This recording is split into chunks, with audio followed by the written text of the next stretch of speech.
By popular demand, and I do mean very, very, very popular demand, Old Yeller.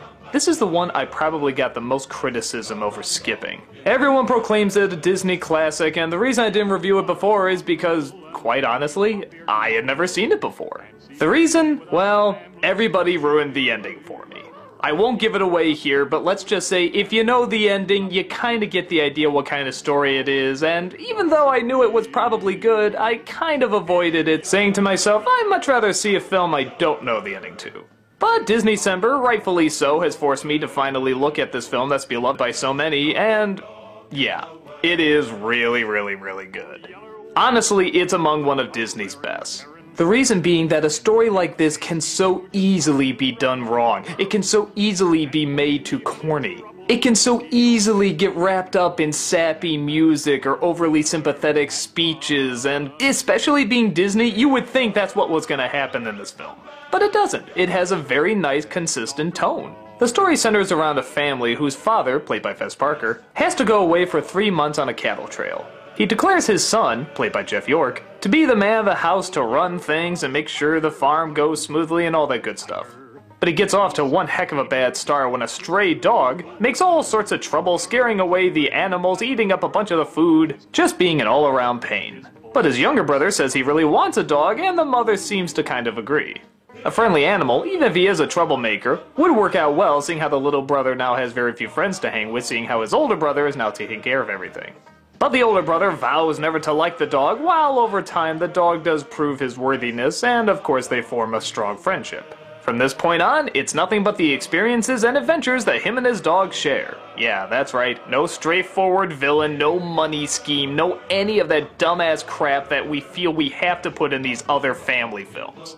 It's just the experience of a boy and his dog, and you know what? If it's done right, that's all you need. And this film clearly does it right. A lot of that centers on 2 things. One is our main actor. He does so well playing this kid who is constantly getting crapped on but still tries his best to pull things through. You can see the frustration, you can see the aggravation, you can see him getting so angry over all this. But at the same time, when things go well, he does legitimately enjoy that too. The whole film centers around when he's supposed to be tough and when he's supposed to be sympathetic. When is it time to fire the gun and when is it time to put the gun down? In this environment, those are not easy choices, and this actor does a wonderful job showing his struggle through it all. And speaking of environment, that's the other thing that is done so well in this film. The pacing, tone, and atmosphere plays a big part in why this movie is such a success. It establishes that it is a very tough dog-eat-dog world, but at the same time there can still be very joyous and happy moments. And it doesn't shy away from either of them. When tough, really depressing stuff happens, it acknowledges it. But when really happy, upbeat stuff happens, it acknowledges it too. It never spends too much time with either one. It equals out so well to keep kids entertained, but at the same time, teach them about the sometimes very difficult world without them being afraid of it. When you get to the end message, which is so in your face it can't possibly be escaped, you really do find that the film, all the way from the beginning to the end, truly supported it. It's a coming-of-age story that showed, at least for the time it was made, the hardships of life and the joys of life. Again, in a G-rated Disney film. So the graphic stuff isn't too graphic, but once in a while that kinda makes it even more uncomfortable. When they're stitching up Old Yeller, isn't that just so much more uneasy when you don't see it being done? They really know how to get the point across even if they can't show everything. Plus, I didn't know Mike Fink was in this movie! Holy smokes, I totally would have seen this earlier if I knew that! Now, there is one problem I had with the film, even though it might be a side note to many, is how well are these animals being treated? I'm not talking about in the story, I mean like the actual making of the film. I don't usually think about that stuff too much, but I'm looking at a lot of this footage and I was kind of uncomfortable with some of it. I mean, the 2 dogs fighting, okay, that's just roughhousing, no biggie, but a dog going up against a bear?